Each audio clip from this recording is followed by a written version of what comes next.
Hey everybody, welcome back to the Poke Story, and I'm your host Matt X. This is the show where we take a look at some of your favorite Pokemon cards you know, and hopefully some you don't know. And I think today's card is going to fall into the latter category for a lot of people because it's an obscure Japanese promo card from 1999. But I think you're still going to like it. So let's go ahead and flip around and see what we're working with today. We have the All Nippon Airlines or ANA Pikachu card. So I'm going to hit you with a fact. Whether or not you knew this to be true, there are Pokemon-themed airplanes flying around the skies above us as we speak. And in fact, even more shocking, this has been the case dating all the way back to 1998. And back in those early days, if you flew on one of these planes, you could actually get promotional Pokemon cards. So how fun is that? Fly on the plane and get some cool cards. So ANA did several different campaigns to get people on board these Pokemon-themed planes. The first campaign was known as a Get in a Jet Double Chance campaign. And there were two cards you could get from that particular campaign. You could get this flying Pikachu, except in Japanese, and then it had the plane in the background. And you could get this Dragonite card here in Japanese, which of course we know over on the English side of the TCG as being from the Pokemon the First movie. So this was highly successful, and it launched the second campaign, which is the campaign we're going to more closely focus on in this video. And that was known as the Everyone's Happy campaign. And this campaign was actually broken down into two segments.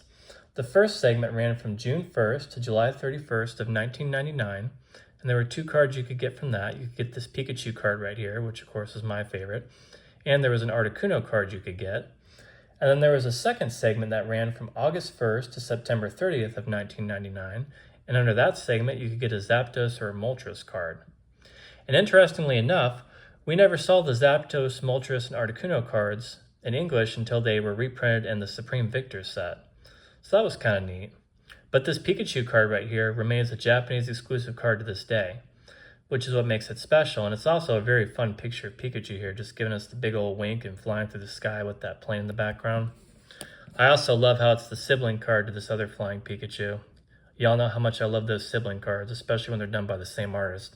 It's just so much history with that type of thing. So, very, very interesting card.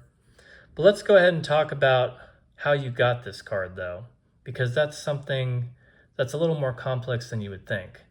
You didn't just hop on the plane and they'd be like, okay, here's your Pokemon cards. No, you had to do a little bit more than that.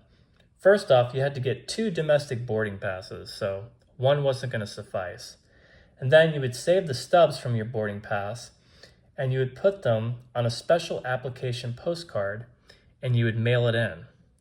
And then, after patiently waiting for the mail to come back to you, you would receive your promotional Pokemon cards.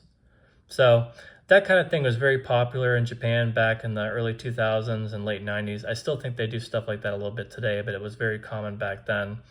And it definitely adds to the history of a lot of these cards. I wish we'd gotten more stuff like that in the English side of the TCG, but also things are so crazy with the English TCG, I don't even know if that would work out very well. I think of like the Van Gogh Pikachu situation. That was like a special promo event, and we all know how that went. But anyways, this is definitely a part of Pokemon history. It's a super cute card, and I wanted to show it to you all. Also, still pretty affordable as of the time I'm filming this video. You can pick it up for around $40 to $50, I think, on eBay, which isn't too bad. So if you like it, feel free to check it out. Anyways, thanks for watching the video. If you liked it, feel free to leave me a like. If you want to see more stuff like this, subscribe, and I'll see you in the next video. Take care.